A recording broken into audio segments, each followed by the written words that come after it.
నమస్కారం. ఘంటారావానికి స్వాగతం. ముందుగా ప్రధాన అంశాలు. రాష్ట్రంలో రెండో రోజు కోలాహలంగా నామినేషన్లు. భారీ ర్యాలీలతో వచ్చి పత్రాలు దాఖలు చేసిన అభ్యర్థులు.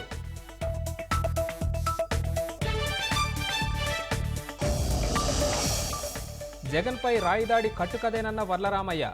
విజయవాడ సిపి వివరణ హాస్యాస్పదమని విమర్శ.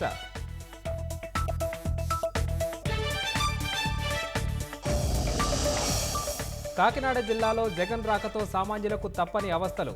సమస్యను ప్రశ్నించిన ప్రయాణికులపై పోలీసుల దౌర్జన్యం.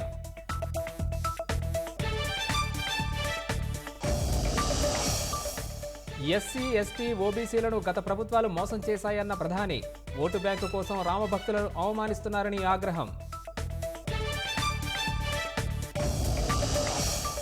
మరోసారి భగ్గుమన్న పశ్చిమాసియా. ఇరాన్పై ప్రతిదాడులు జరిపిన ఇజ్రాయెల్.